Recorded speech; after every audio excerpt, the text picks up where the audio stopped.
Well, hello, world, and welcome to another episode of the Crisis Victory Show. My name is Dr. Hal Bradley, and I'm executive producer and host, along with my good friend and co-host, Pete Turner, who is also the founder of the Break It Down Show. And I always like to let people know, hi, Pete, how you doing, buddy? I always like to guide people over to his show. We were just discussing a guy he had on right now that was a former CIA intelligence agent that has field experience, and can't wait to get back to that interview, Pete. I only got to see 5 minutes of it. But anyway, without further ado, I'd like to introduce Deb Radcliff to all of you. Now, Deb is a fascinating person for me to talk to today because I do have experience around cyber warfare and some cyber technology. Deb is a cyber journalist. Is that the correct title, Deb? Cybercrime journalist. Cybercrime journalist. Thank you so very much. And also a prolific author. She's published, what I believe, 3 books now, Deb? Not as many as you have, but yes. Yeah, but I tell you, the material of it, I can't wait to purchase them. I want to go through them, and I want to get a little bit more insight into that type of an industry. But anyway, everybody, this is Deb Radcliff. Deb's coming to us all the way from Hawaii today, so she gets to be in the warm, filled sunshine over there while we're out here freezing in Washington State. I'm jealous, Deb. Aloha, everyone. And it is beautiful here. We're not even having any rain for December, which is a little alarming, actually. Yes. I'd like to let everybody know that Deb and I have a comparable background in that I worked in the field undercover as an operative for the Department of Justice for 17 years. I was what they call a contractor. And I was actually recruited right out of Leavenworth Federal Prison back in October of 1998, brought back before a judge, had my years dropped off, and was field active within a couple of weeks.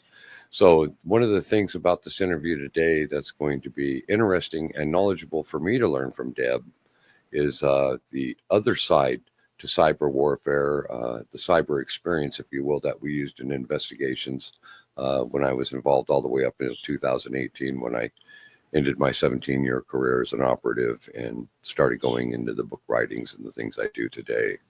So, Deb, if you will, I'd like to start with the basics of what type of cyberware are we confronted with in today's market compared to what we were at from 2001 to 2018 when I finally retired. So we've got 3 types of what I call cyber war. One is information warfare, which is happening over social media right now.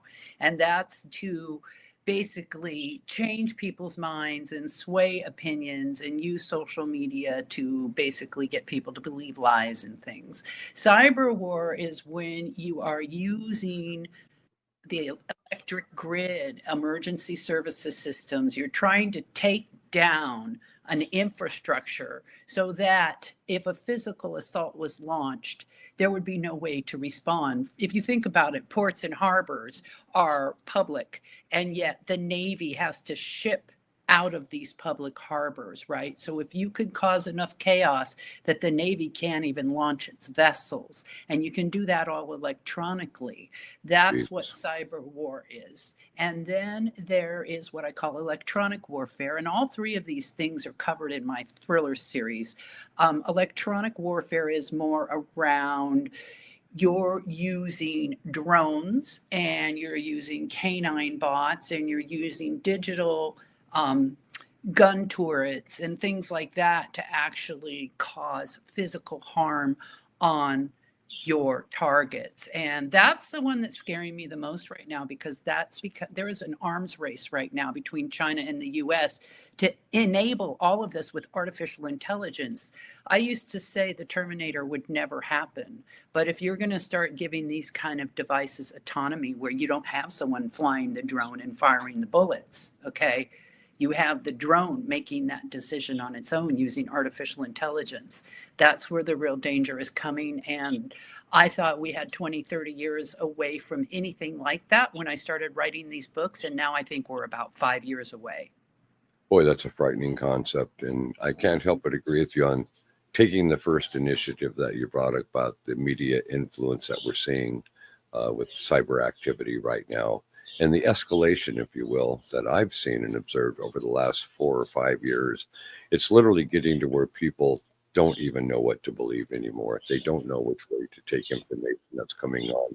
Even our standard media sources, ABC, CBS, NBC, MSNBC, Fox News, all of these major, CNN.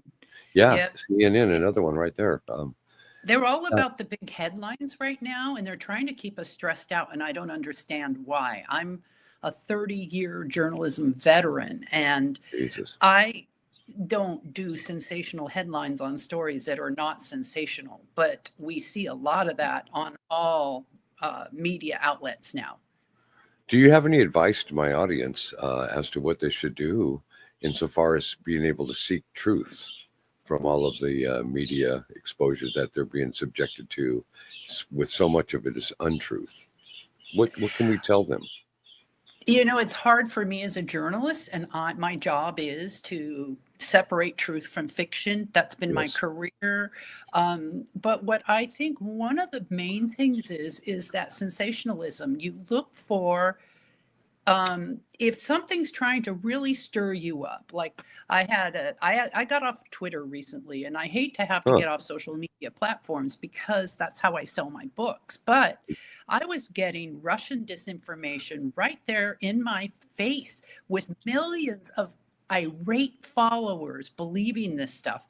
If it's going to make you super irate, if it's going to make you react in a very strong way, I would question that media source Absolutely. immediately.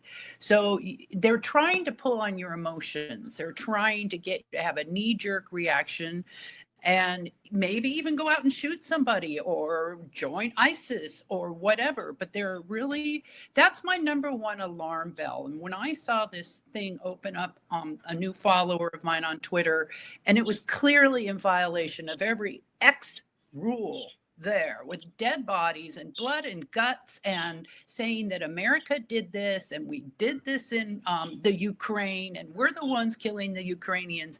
It had 3 million followers that Oh all my believe God. this bullshit.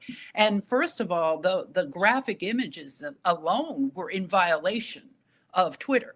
And yet they're just letting this stuff run. It's like some of the social media platforms. I hate to say it. I used to be a fan of Elon Musk's, but once he took over Twitter, I got scared of him because he has control over what we see and what we don't. And he's making it personal.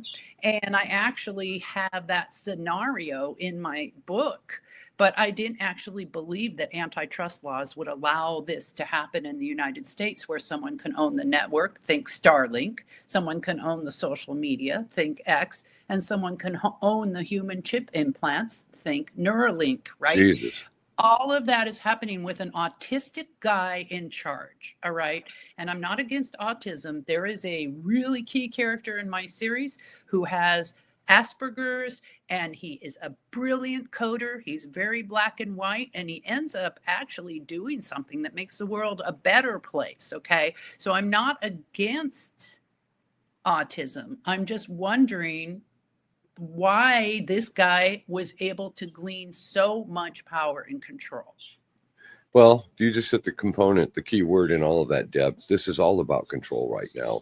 And this isn't about control to the masses. This is a control where people are wanting to dominate and take over and literally alter the Constitution of the United States. That's what I Amen. perceive in it. And I see that, sister. I mean, we are in a time, an exponential time right now of security, insecurity, if you will, Mm-hmm. like I've never seen in my life. And, in the 17 years I was operational and in the field, I would be working out of, we would be at black sites, or we'd be at an embassy, or we'd be somewhere we're in very, very private rooms that are highly secured. And we're looking at all these screens, and they're making us shut our cell phones off because they're picking up words out there in the air, and a word hits a certain way and bang, everybody's information is listening to that word in that instant and trying to find out the information necessary to complete another mission.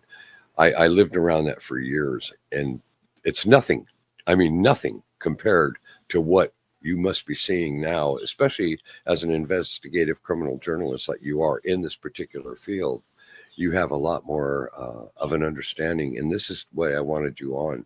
So today we could start relieving some of these people out here that are living in abject fear. Neighbors are hating neighbors. Family members are hating family members. Never have I seen anything like this in my life.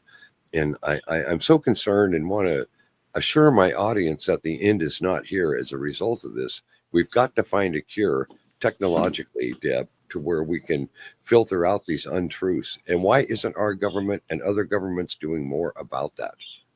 It isn't about freedom of information here. We're talking about misinformation. Correct. Please go ahead.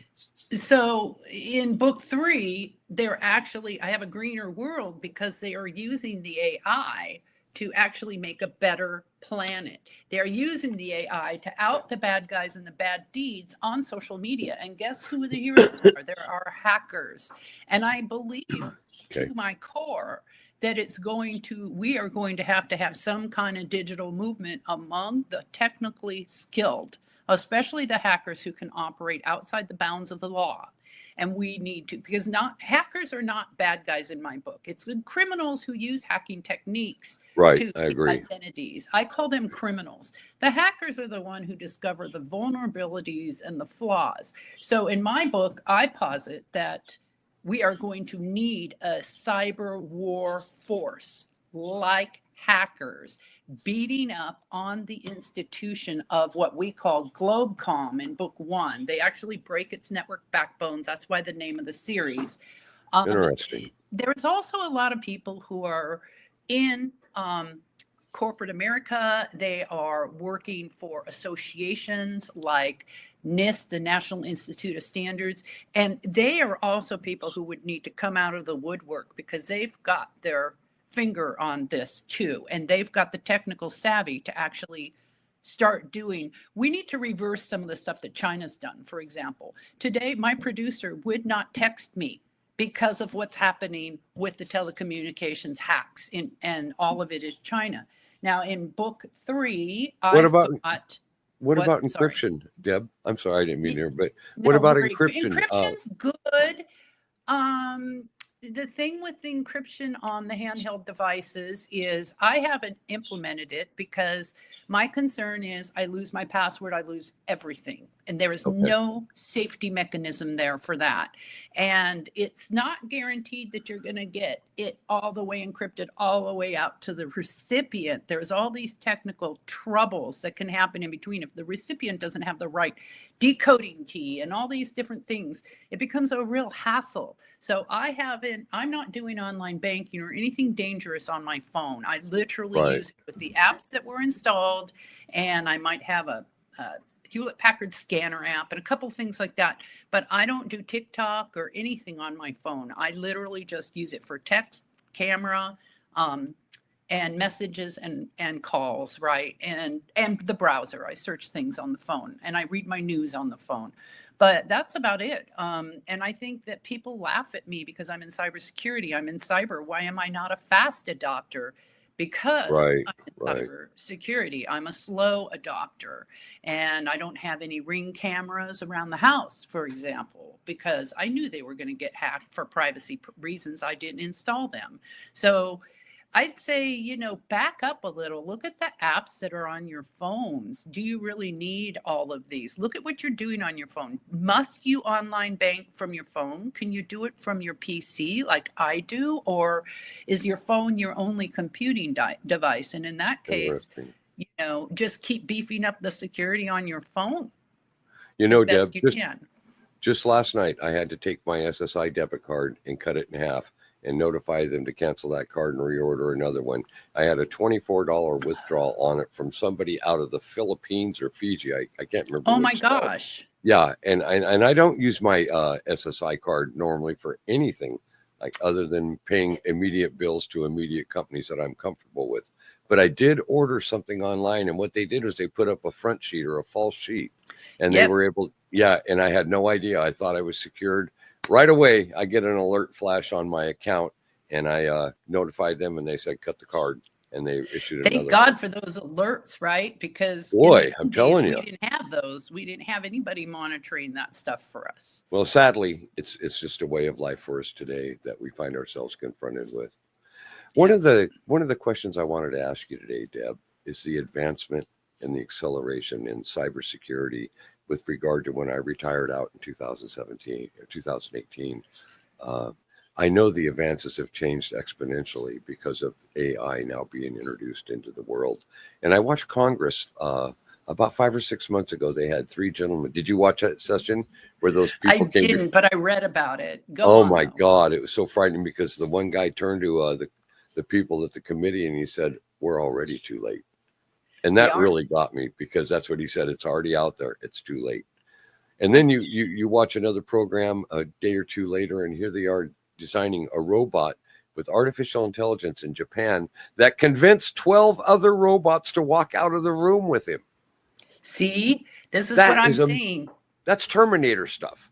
Exactly. I didn't think we were even close to that when I was writing my books. That's why I didn't really go there with it. All of the Yeah, bots and drones used in the electronic warfare, they're all being controlled by humans. I don't have anything doing anything exactly. on its own because I didn't think we'd get there that fast. Well, Deb, what I watched it was in Japan last week. They had this thing about these people with robotics, and when that one robot convinced the other 12 to leave the room, they didn't understand how it could have done it. They were sitting there in shock about it.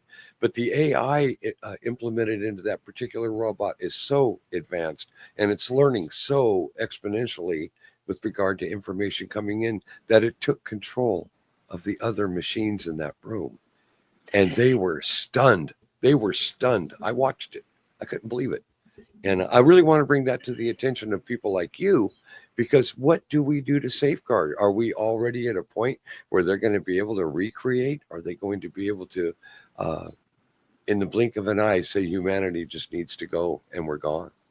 What do we I do? don't think we're there yet because AI is still built on large language models, and Okay. generative AI is built on the ability to pull image data together and Yes. create images. So if you think about that, it's always a flaw in the large language model that allows this kind of stuff to happen. Will an evil organization want to what they call jailbreak these large language models and Yes. let it glean everything it wants off the internet, and good, bad, and ugly, and we know how much misinformation is out there? Yes, that is going to be our real problem. How So can it diversify? How can AI separate fact from fantasy? That's it a very good. can't. It It's can't. all about Exactly. how you train your model, your large language model. I get offers every day for 20 bucks an hour to train AI. And I'm like, yeah, I pay my housekeeper double that. Go away. But yeah, right. But Yeah, it just indicates that, you've got people making $20 an hour that are out there it's saying, okay, ridiculous. use this language. And when they say this, respond this way. And when they say that, respond that way. Right. But in the human mind, in our digital system up here, there are a bazillion ways we can respond to something. There's a bazillion ways we can interpret something, and we've seen it happen. Everybody sees something a slightly different shade of gray. Yes. AI is never going to be able to understand at that level. It's never going to be able to calculate at that level. It can only calculate at what the $20 an hour humans are trying to input into its large language models. Now, there's other things called weights and balances. If A equals B, then the answer is C. If A equals Yes. A, then the answer is A. But there's only, like, our brains don't have any limitations like that. But programming in AI, there are limitations. And if you're saying A plus A equals A, but someone throws in an A plus A dot one, what does that equal? Oh, well, the AI wasn't programmed for that. And you can twist it to do something like walk out of a meeting. You can twist it to say all humans should die. So the scary part is when people are interfacing with AI and they're trying to twist it to see what it can do that's out of bounds, right? And that's when things like a dealership had ended up guaranteeing a car for $0 online because someone played with that AI model for 2 days. And at the Exactly. end, but that's minimal compared to having did you know someone committed suicide over an AI chatbot? I did not. The I did not. chatbot was telling him if he wanted to live with the chatbot, because he was in love with his chatbot, he needed to kill Wow. himself. And Wow. and he had little kids and a wife. Oh my God. No, I did not see that story. I'll look that up after we're done. I'd like to So see that. people are talking into this AI and thinking that the AI is smart. It's not. And the people who are testing the AI to jailbreak it, to see if they can get it to do things out of bounds, those are my hacker friends. Okay. They are the ones who are showing you this stuff is messed up. Don't trust it yet. Everybody in my industry is using it to some degree, but not in a way that would ruin a company or ruin a person, right? Like I get information every day and AI sometimes consolidates it for me. And I look at it and I go, hey, good summary. Now I'm going to go do my own research, but other people won't do that second step of go do my own research. They'll just believe what pops up. In Google searches now pop up AI summaries, right? Yeah. So Yeah. that I've kind seen of that. thing. Yeah. That's the beginning. Getting this into the robots, you're still looking at the same limitations and the same vulnerabilities. How was it programmed? Can it be Deb, jailbroken? They didn't have an answer for it when I watched that last week. They were shocked. The people that had actually brought the robotics into this conference and watched this one robot be able to get into the others and make them walk out of the room with him, they didn't have an answer. I watched the show. They didn't know what to think of it. So my concern is this: is it going to become so self-aware that it becomes its own entity? And I want to take you a step further right now on this. I spent 13 years getting my doctorate in Christian pastoral counseling. I'm a seminarial postgrad with a secondary in eschatology, ends of time study. One of the statements in Revelations talks about a major sign of the end of days will be when we see an increase of knowledge. Boy, girl, we have never seen an increase in knowledge like we're seeing today. And we are really looking it in the face. My concern and what I want you to share to the audience today to maybe give comfort to people is that AI is not yet self-aware. And although you seem to feel that possibly it will never become self-aware, things can become self-aware at a certain level of creation. Think man evolved. Things evolved. So my question to you is this, Deb, based on your expertise in this field, how can we say that it's not going to self-evolve?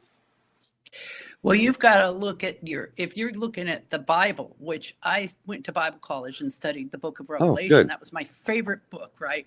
Well, In those Ezekiel, days, Daniel, and Revelation, the three together. yeah, Yeah. Daniel and Revelation were my Yeah. favorite. In those days, knowledge shall increase, right? Yes. But there's Yes. also going to be wars and rumors of Rumors wars. of wars. Yeah. Okay. Matthew 25. So the knowledge increasing, I think, is what's happening over social media, particularly. In I one agree. book I read, Neil Stephenson called it about 12 years ago. It was called The Seven Eves, and it's about a world that's the Earth is getting hit by the moon is blowing up, and everybody has to find a different way to survive. So some go into space.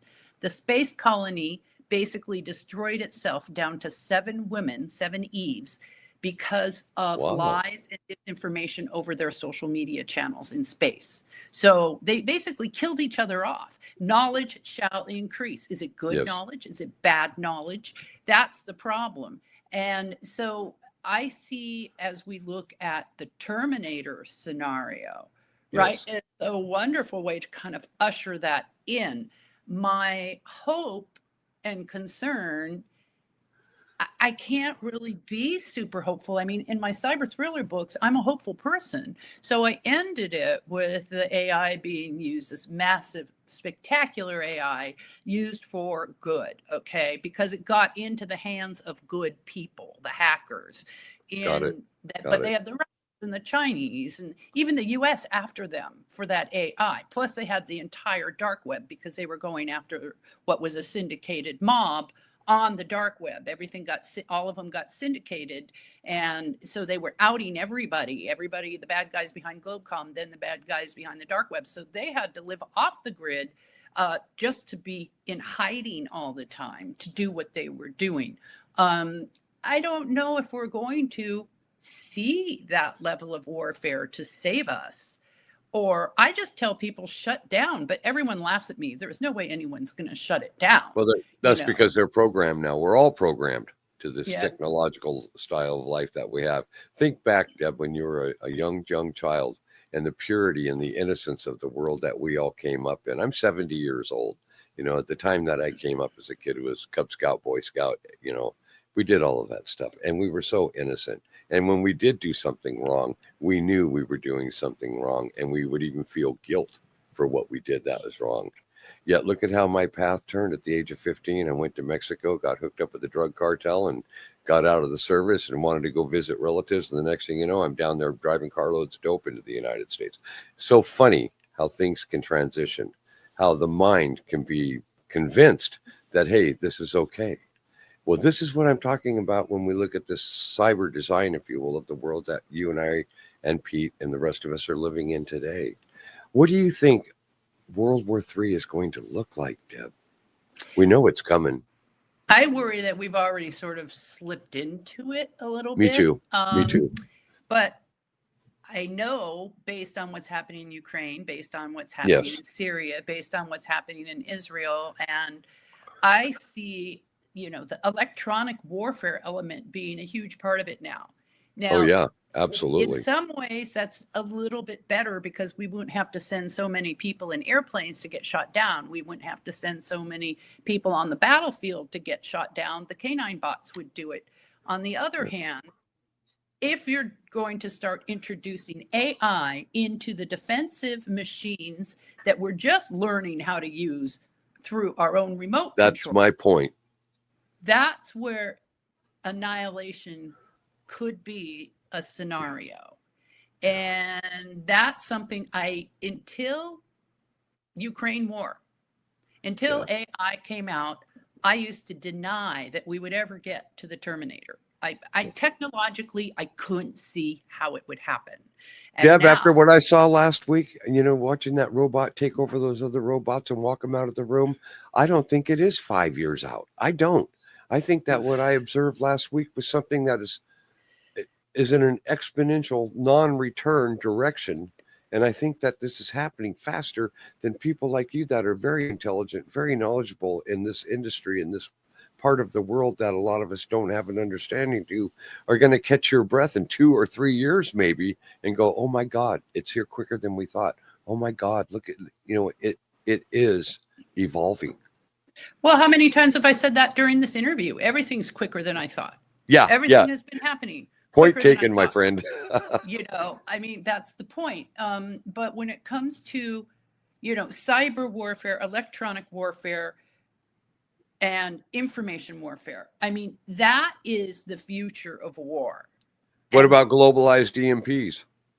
Oh, yeah. I use a lot of those in the book. I haven't used globalized. They've been localized. In the third book, there was some way to control the direction of the EMP that doesn't exist today. If you launch an EMP today, it'll get everything in a radius. Yes, right. Take out all the electronics.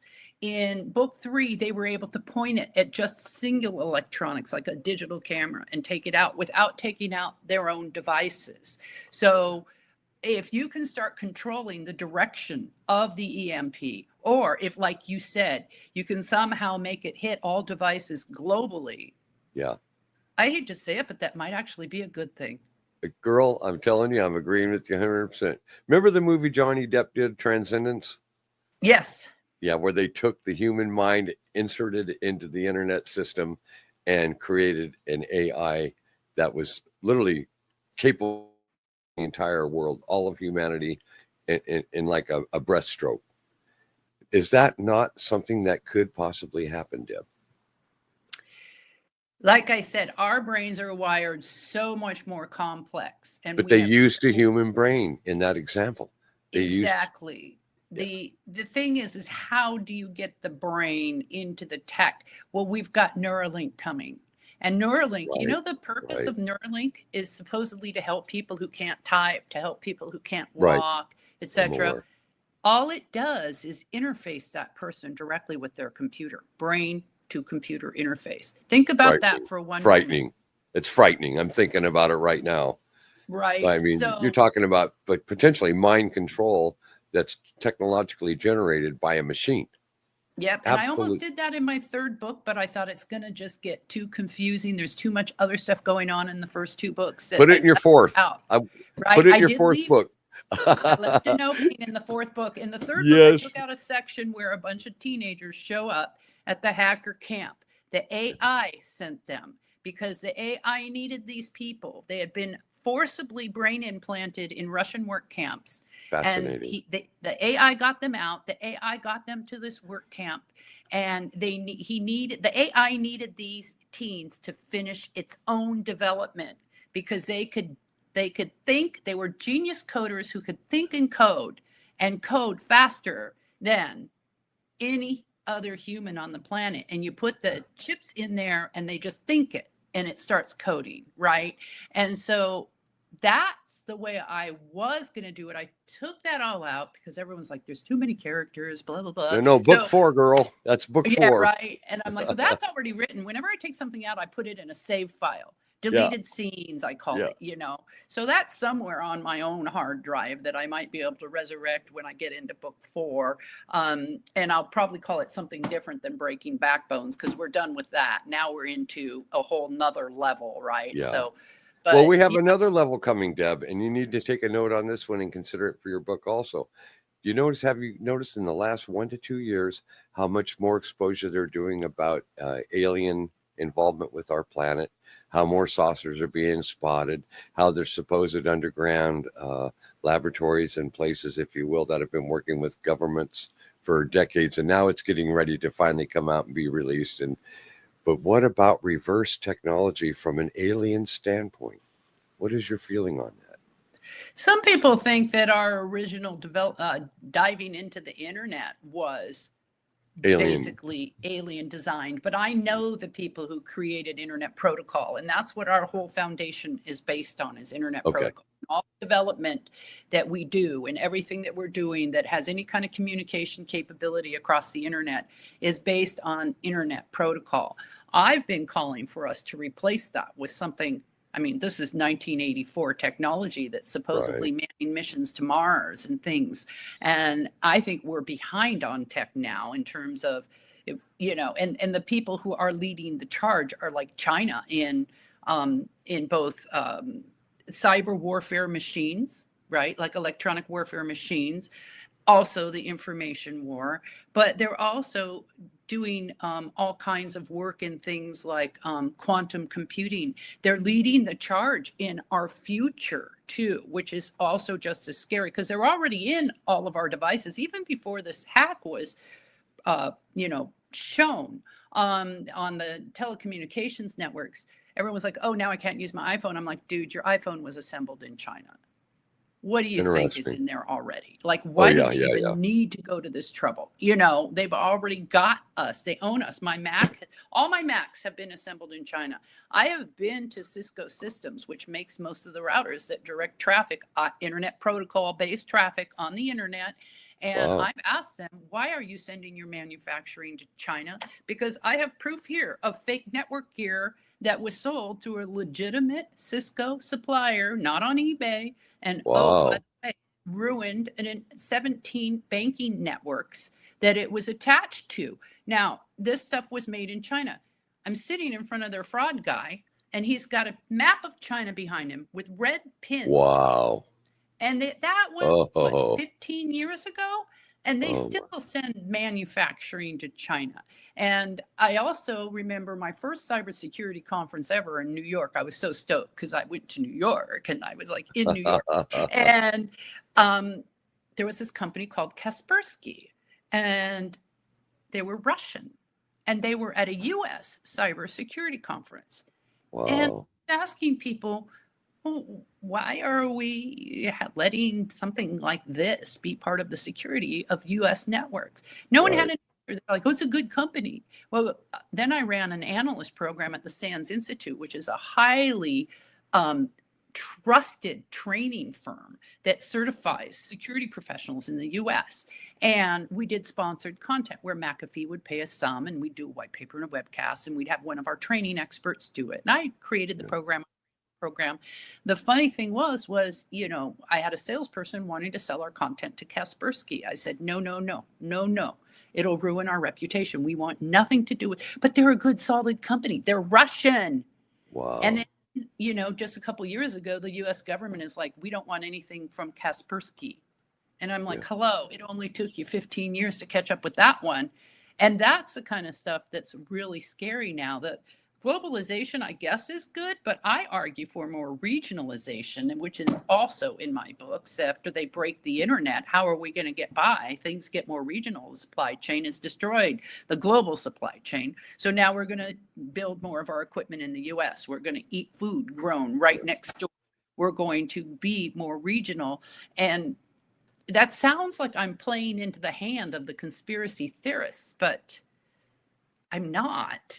No, you're a journalistic analyst. You're not playing into anybody's hands. What you're doing is you're researching and gathering information, and then you're making decisions based on information that you're putting together that you deem credible. But the rest of us don't have that capability or that kind of a background. You've got 30 years in that industry. My concern for my audience, to all of us, including my own self, when I'm listening to this fascinating conversation, is how do we protect? How do we self-defend? How do we know what to do when the ultimate time, if you will, of control is imminent based on the technology of today? Cyber warfare is only a segment of true warfare. Right. We're going to see bodies on the ground, and because of this advanced development using the canine dogs and things that you were talking about earlier, they're going to have capability to take out a lot more than a standard soldier. They have a survivability that's exponential to human flesh, if you will. I know, right? It's a bigger threat. Like, how do you shoot down a canine bot, right? Yeah, exactly. Canine bot. That's it. Again, the EMPs. That's the only thing, really. If you that was my question earlier. Can we not globalize and get back to prehistoric times and start the redevelopment of this planet all over again? I know that sounds crazy, but that's definitely in the Transcendence movie, and I really love that part where we got back to the foundation of people depending on people, instead of people depending upon technology as we do today. Yeah, regionalization, community. I know that I'm a gatherer, not a hunter, but I know a lot of hunters. I think about this stuff. Like, okay, who hunts deer on this island? Who fishes on this island? How do I get to know that? I can catch a chicken and kill it and eat it. And I can grow food, and I'm very lucky that way. And I've been growing more and more food here on my little plot of land because I don't trust the global supply chain anymore. So I get, if you can do more of that kind of stuff, if you're growing food and you have extra, bring it to your neighbors. That's a great way to start pulling community around you. If you have something you can do for your neighbors or your friends that they can't do themselves. For me, I do a lot of help on cyber stuff with my friends. For example, I get emails or calls from someone, hey, my computer says I have a virus and da-da-da. I go, where have you been surfing? Oh, I did a porn site. I go, your host, take your computer down to the computer store, have them put a new memory chip in it and see if they can get it back up. And so I'm always the one that's helping with stuff like that. I've protected my sister from identity theft. I've protected her from losing her house to cyber scammers. So Amazing. I know I literally have had to call the Secret Service on her behalf a couple of times around financial crimes, because they cover financial crimes, as you know. They do. I do. So that kind of stuff is where I try to help my community. And I also write locally for old people in our magazine about how, common threats and how to stay safe online and how to stay safe on their phones and things like that. So that's my little give back. But if we can you have a huge give back. You have pulled community around you. Around, what we would normally consider the dredges of society. And you're helping out these people that some people think are unhelpable. And so your give back, my give back, community, I think that's a really big word here, is community, if we can start pulling together community and listen to each other who have various opinions and ideas, my Exactly. motto is I don't have to be right. Yeah, we can't Oh, save the world, Deb, but what we can do is we can save the neighbor next door. And when I'm yes. working in the dope houses or I'm working in the homeless camps, and I've got 21 years of doing that now. And I mean, as you Wow. well know, I moved people off my floor in this house this morning that have been here for weeks. Sometimes Wow. we can only transition for so long, and then we have to start self-healing ourselves. I Yes. deal with rape victims that are brought here that have felony warrants, so they won't take them to a hospital because they'll get Yep. arrested, and then they end up getting dope sick in a jail cell, so they won't go there. But they know they can come to Pastor Hal's house because I will treat them. I will give them a place of solace momentarily while they try to resolve whatever issue is in the moment. I get Narcan kits from the Veterans Administration because I have overdose cases brought here from fentanyl overdoses pretty frequently. And I mean, we've saved countless lives because they won't take them to a hospital because they have felony warrants. They're going to get arrested and they're going to sit in a jail cell and get dope sick. That's not for you and me to judge. What we're supposed to do is have a humanitarian understanding of one another. What you're doing is exactly that. And I love you for it. We can't save the whole world, but in our community, Deb, and the people, one house at a time, as we take over that concept of coming together in unity, we can save a planet. Once that concept is out there, in the 21 years I've worked in these dope houses and all the things I've seen and experienced and gone through, and it's only amplified my wisdom and my sincere compassion even more so for all people. And it's Yes. not hard, Deb, to love one another as he loved us, as you and I both know in our studies, Hmm. but it becomes reality. And instead of being paranoid and panicked about the entire globalized situation, become a part of the solution in your own backyard, as you're doing in your life, I'm doing in my life. And that's why the Crisis Victory Show exists. So we can show people that you can go through things, but you can come out better on the other end and have something to contribute on a humanitarian scale. And I absolutely love you for it. I Hmm. do. I'm serious. It's just Thank wonderful you. and an amazing conversation today. I'm so excited to have you here. I can't wait to read your books and Feelings mutual. thank you. You Thank you. do stuff that would scare me. So, in your humanitarian efforts, me having strangers in my house, I can't do that. But you, yay. You know, you're tough, you're strong, you know how to defend yourself. I have a baseball bat and pepper spray, but you know what I mean. It's it's really good what you're doing. That's the beginning. My other piece of advice is if something is pushing you to hate other people, Yes. Yes. you need to Talk about it. question that. You Yeah. you know, there are people of different color, different religions, different races. I don't agree with Israel being able to freely bomb its enemies to the point of complete destruction, None of but us I do. don't believe in supporting Israel. So where is the middle ground? Does anybody have middle ground? I know that I try to post middle ground stuff and I gave up because then you get shot from both sides because there's so much hate out there. The question is can we listen to our neighbor civilly? And if we Yeah. can to our neighbor, we don't have to agree with them. Look We what don't this have election to. did, Deb. Look what this last election did to the Oh, United yeah. States.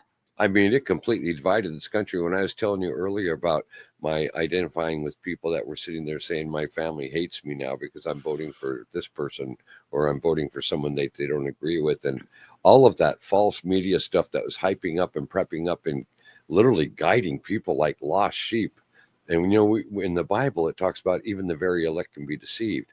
And those Mhm. flashes constantly came through me, thinking back on my seminary years. And oh my God, this is exactly what the Bible said would be foreseen. And when you talk about love in the Gospel of St. John, does he not say, for God is love? If it's something Mhm. else, then it's something else of God. The And other I one is God is in you, so who can be be against you? against you. If God is Absolutely. in everybody, Yeah. why are we shooting each other?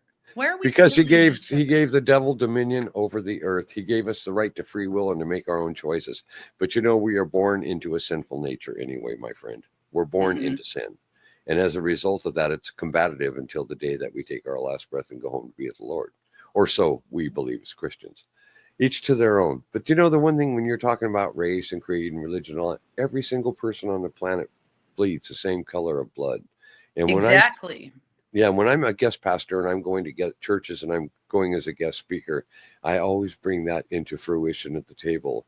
How come we can't love one another as we were loved originally by the man that saved us all? It's so Hmm. simple. It's so simple. Well, you hit on it earlier. Redirection, rethinking, and programming. These are the Yep. things that the cyber world is now bringing into fruition. And this, my dear friend, is the creation of the beginning of knowledge that we were studying in Revelations and Daniel and Mhm. Ezekiel. And we're there. I mean, we really And the do. And people who are bringing this in are being rewarded. Zuckerberg, one yeah, of the richest guys in the world, like they're getting so much money out of this. They're not going to change the model. no, It's up to us to find discernment, which is going to be harder and harder with deep fakes that's and, right. That's right. misinformation and, deep fake porn, everything that's going on right now. It's almost scary to turn on the It computer, is scary, you Deb. know. It is scary. Yeah, I let some of the homeless people use. I have two computer systems. It's one I'm on with you right now, which nobody touches, and the other one in my other room, and it's packed full of viruses from people looking up porn and stuff like that that I wasn't even aware of. And then I get these red flashing alerts, and oh my Mhm. God, it's just totally now I don't even touch that computer. I Yeah, just, it's you know, hosed. It's completely it's hosed. And do gone. not network it to any devices in your Yeah. home at Yeah. all. Oh Yeah. no, no, I got it. I got it. I just laugh. But this is the thing in the spirit of discernment when you're talking about being able to have a divine ability, if you will, to be able to separate mistruths from truths. The human mind can only take it so far, and it becomes diluted with other informational self beliefs, if you will, that can guide us right into mistruths. Hmm.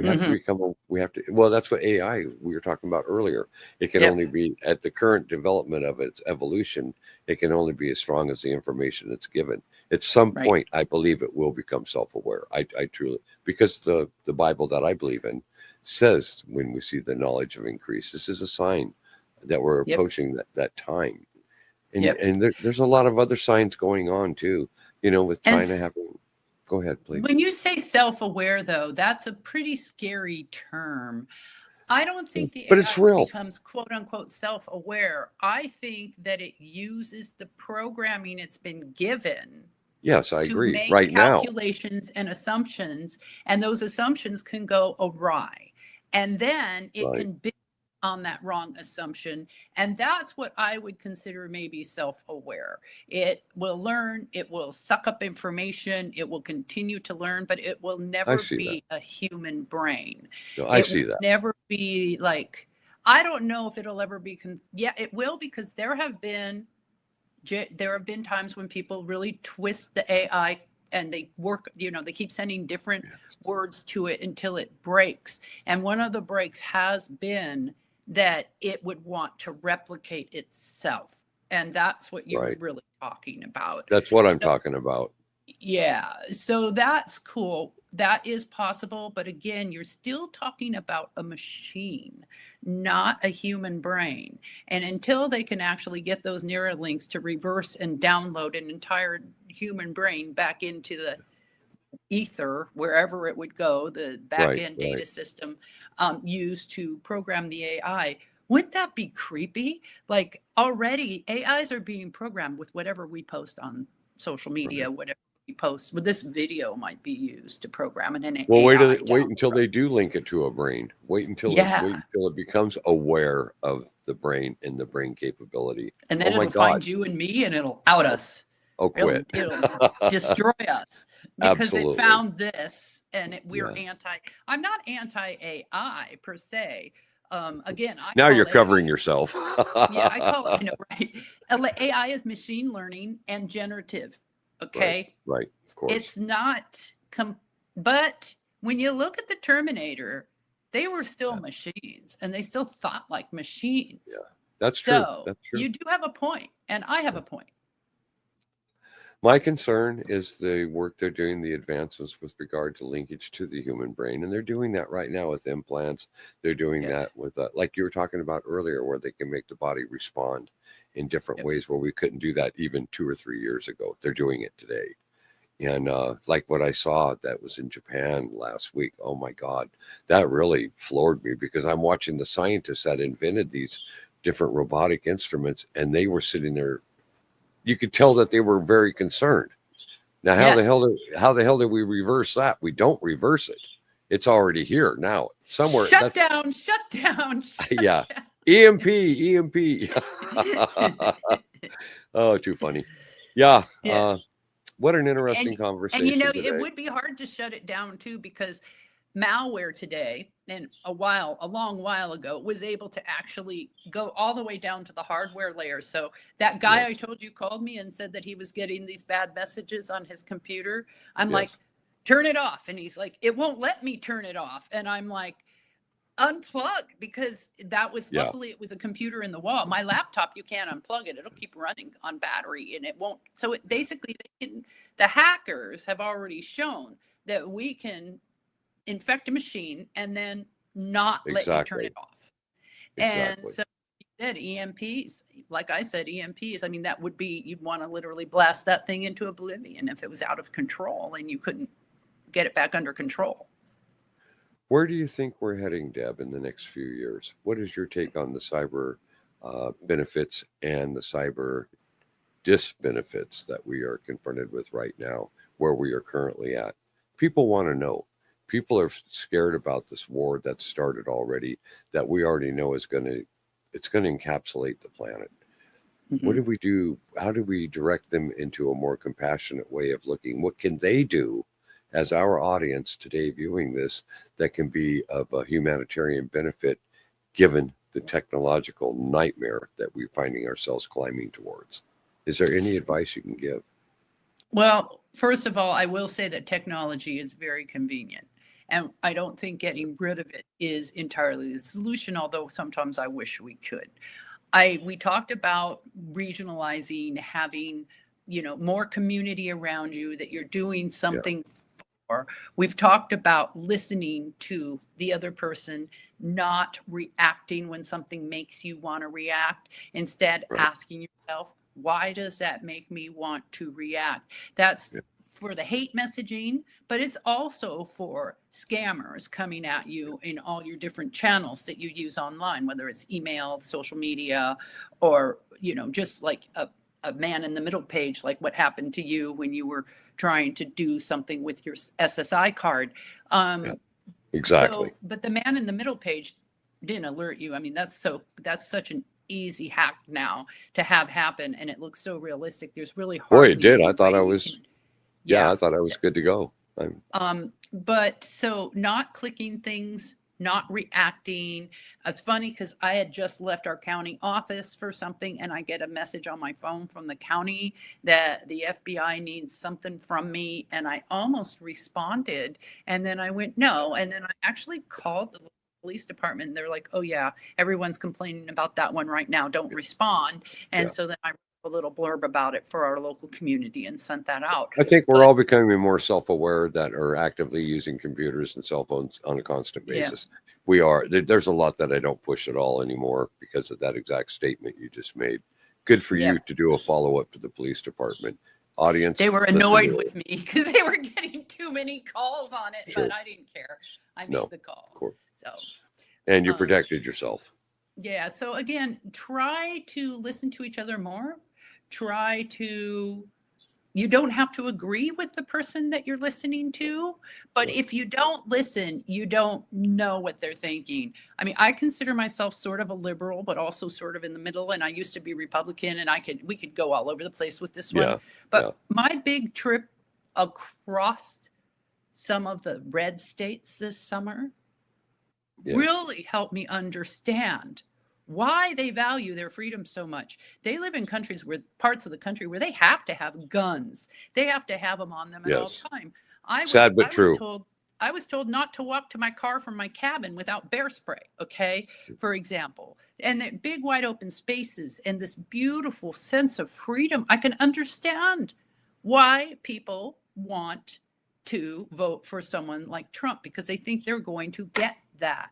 They're looking for change. They don't want people controlling them. I don't want people controlling me. Do you That's want people? almost funny. That's almost funny. They don't want people controlling them. Look who they're putting into different offices right now. Right? Take a That's look what's at that. hysterical. Oh I my know. God. I Yeah. know. And yet, and one of these states voted in a Democratic senator, which I was cracking up, all about abortion rights. And I was Yeah. looking at her ads as I was driving down the 2-lane highways, because I went through Idaho, Wyoming, Montana, in a car. And Boy, I went you all the were way in up to red Glacier. states. I went all the way up to Glacier National Park, and one of Wow. my favorite stops was the Yankee Doodle Cafe. And the first sign you read is at the hostess station. It says, "Ammo's expensive. We won't fire a warning shot." And I Yeah. started cracking up. Yeah. It was Yeah. great. The whole restaurant was like that. And my daughter's all nervous, and I'm like, "Honey, this is Yeah. culture. Just enjoy it, Yeah. And Of so course. she did, and I old couple together probably all their life, sitting on the same side of the booth, having their waffles, It was just, Yeah. I liked it. I Beautiful. liked everybody I met. Yeah.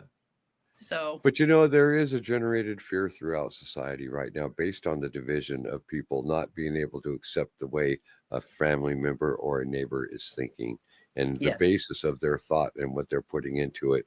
And so much of that is false. So much of what they Correct. believe is false. And we have And to find you a way. can't, I don't know how to sway them out of that. And the arguing and trying to put your own opinion on them is not working.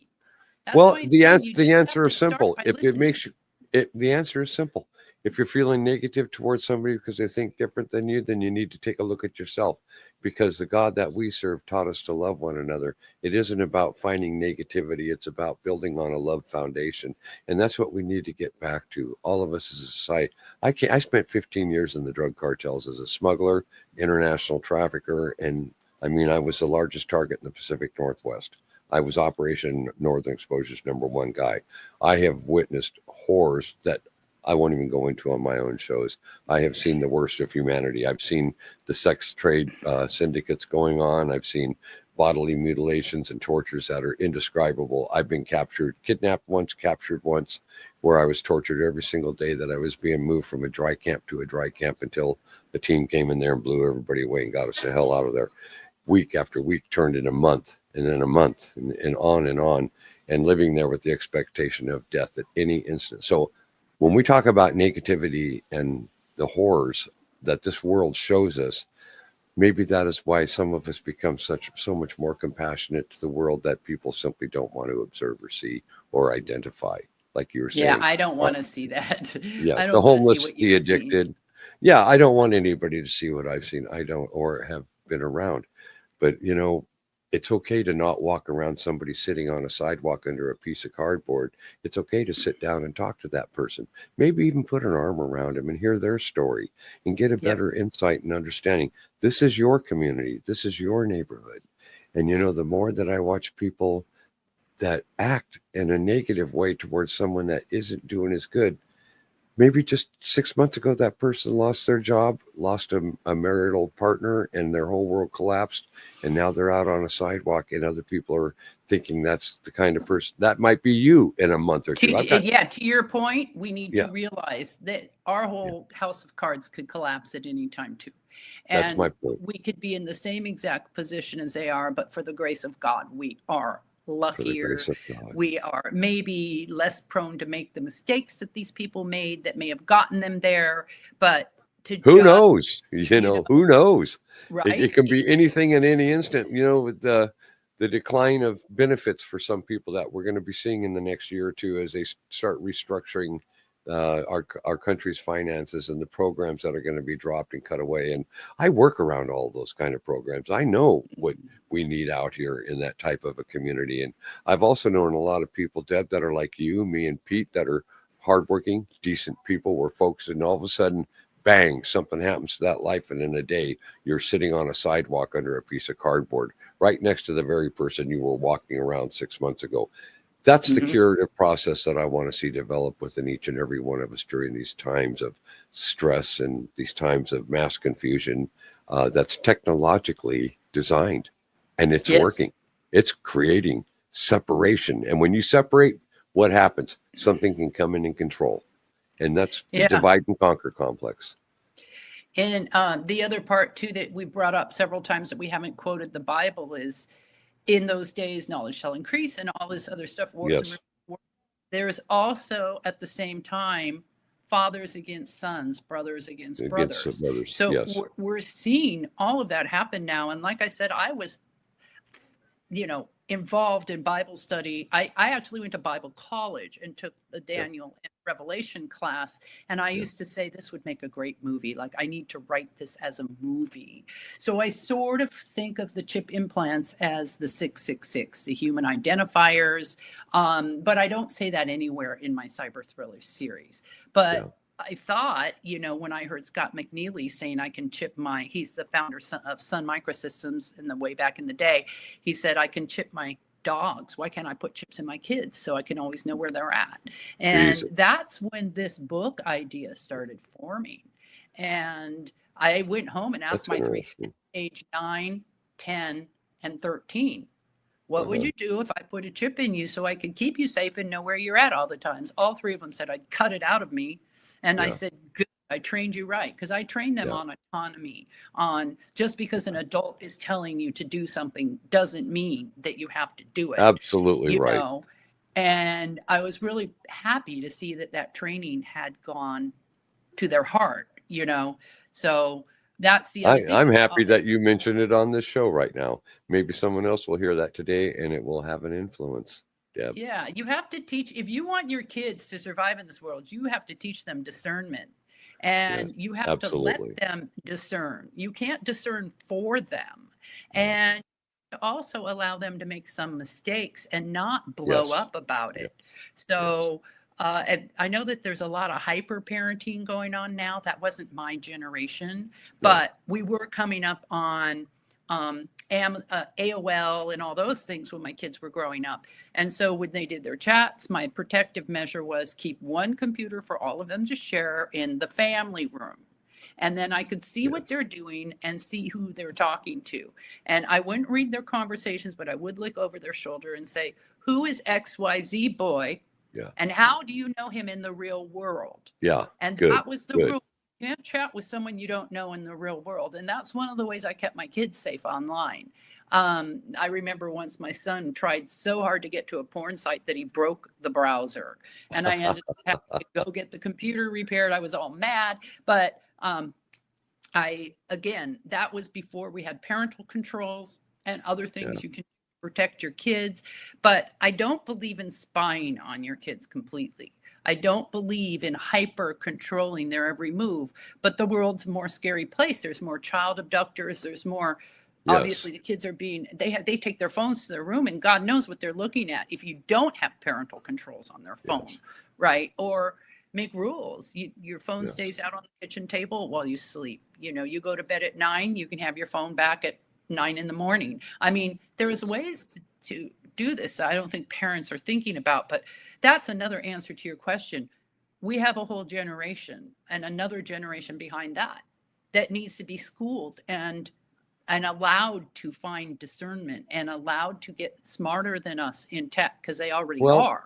And like you said, Deb, and be allowed to make mistakes. We control the mistakes to some extent. Of course, we don't want them to make the wrong kind of mistakes, but mistakes are healthy. It's part of maturity. It's part of growth. And we both know that's based on normal life. And obviously, we both grew up very decent in our younger life. And what's decency now? You get 3 or 4 hours with your family at the home and the rest of the world's got them the rest of the day. How do we prepare? You prepare in the early beginning stages of their life. The foundation that you build in the first 6, 7, 8 years of their life will determine the life.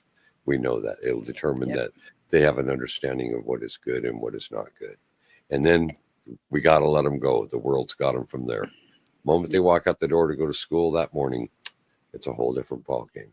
Anyway. And oh, sorry. Go on. I was going to say, as we get ready to wrap up the show here, I want to leave it with you closing us out, knowing to you what is the most important message and meaning of the day that we can send to the audience, Deb, that will allay some of the fears that I'm hearing from people, some of the foundations of mistrust and the not being able to watch the news and believe in it anymore. What can we tell our audience today, Deb, to give them an understanding and, if possible, a direction on this issue that seems to be so big right now?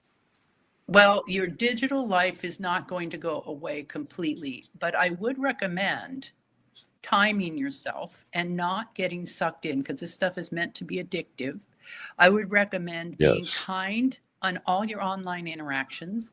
Even if you disagree with someone, it Be doesn't kind. give you the right to be a nasty. Like I would say to you in person, I disagree with you. On the Yeah. on the internet, Yeah. you can't say you effing asshole, why are you Yeah. blah blah blah. And so they feel like they have free reign to be completely awful online. Yeah. And those people need to like dial it back. And the people who are listening to them either need to turn them off or they need to try to listen without reacting. So those are some of my recommendations. I think between you and me, it really does go back to biblical principles. Be kind to one Absolutely. another, love one another as you love yourself, which starts Amen. with loving yourself. If you can't love yourself, then how can you love your neighbor appropriately? If you hate yourself and the Bible says love your neighbor like you love yourself, well, you're going Good to hate point. your neighbor. So my first work when I left my husband was I had to work on loving myself. I had 3 little Yes. kids Yes. and I was entering into the cybercrime reporting world all at the same time. So that people laugh because I love myself, but I need that. I think everybody needs that. And it's not like I put myself above everyone else all the time. That's different than loving yourself. No, So but you know what? It's wisdom as a result of mistakes in the early life, allowing certain things to happen. Whereas today, as we're older, we would not allow. It's like when anger rises, how I'm sure you're like me in this regard. I suppress it immediately. Everybody has a moment of anger. Christ had a moment of anger when he overturned the money changers' tables at the synagogue. I mean, so we all understand. Even God himself can be angry. But what they do is they move on from that as rapidly as possible. And the other yep. thing that we need to do is to become the example. Don't just say things, show people things. And I think that the manifestation of goodness will in turn pass on and be carried over to other people through our example.